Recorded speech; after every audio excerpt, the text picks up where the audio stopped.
बोलो श्री कृष्ण भगवान की जय। अथ वैशाख शुक्ल मोहिनी एकादशी कथा। युधिष्ठिर बोले, हे जनार्दन, शुक्ल पक्ष की एकादशी का क्या नाम है, उसका क्या फल है, उसकी विधि क्या है, सो मुझसे कहिए। श्री कृष्ण बोले, हे धर्मनंदन, पहले रामचंद्र जी के पूछने पर जिस कथा को वशिष्ठ जी ने कहा उस कथा को मैं कहता हूं, आप ध्यान पूर्वक सुनिए। श्री रामचंद्र जी बोले, भगवान, सब पाप और दुखों को दूर करने वाले सब व्रतों में श्रेष्ठ व्रत के विषय में मैं सुनना चाहता हूं। वशिष्ठ जी ने कहा, हे राम, तुमने अच्छा प्रश्न किया, तुम्हारी बुद्धि श्रद्धा से युक्त है। वैशाख शुक्ल पक्ष में जो एकादशी है उसका नाम मोहिनी है।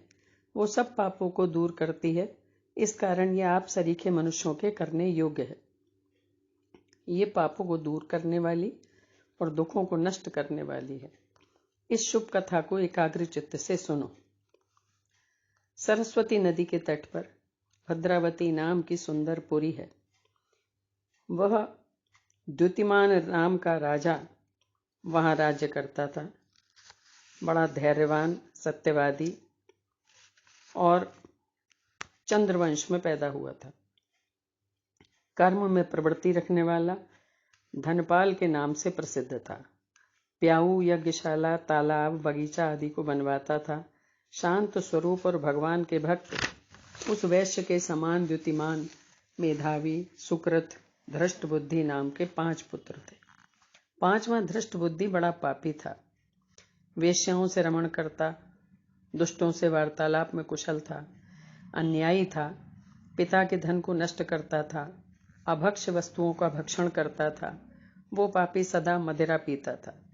उसके पिता ने उसको वेश्या के गले में बाहें डालकर घूमते हुए देखा तो उसे घर से निकाल दिया और बांधवों ने भी उसको अलग कर दिया। उसने अपने शरीर के आभूषण भी बेच डाले। धन के नष्ट होने से वेश्याओं ने भी उसका साथ छोड़ दिया। वह वस्त्रहीन और भूख से व्याकुल होकर चिंता करने लगा कि अब क्या करूं, कहां जाऊं। पिता के डर से वन में चला गया। वहां भूख प्यास से पीड़ित होकर इधर उधर घूमने लगा। फिर सिंह की तरह मृग, शूकर, चीतों को मारने लगा। हाथ में धनुष बाण और पीठ में तरकस बांधकर मांसाहार करता हुआ वन में रहने लगा। वन में विचरने वाले तमाम पक्षी, पक्षु और चकोर, मोर, कंक, तीतर आदि को उसने मारा। इसके अतिरिक्त और जीवों को भी मारा। निर्दयी धृष्ट बुद्धि पूर्व जन्म के पापों से पाप रूपी कीचड़ में फंस गया और दिन रात चिंता किया करता था।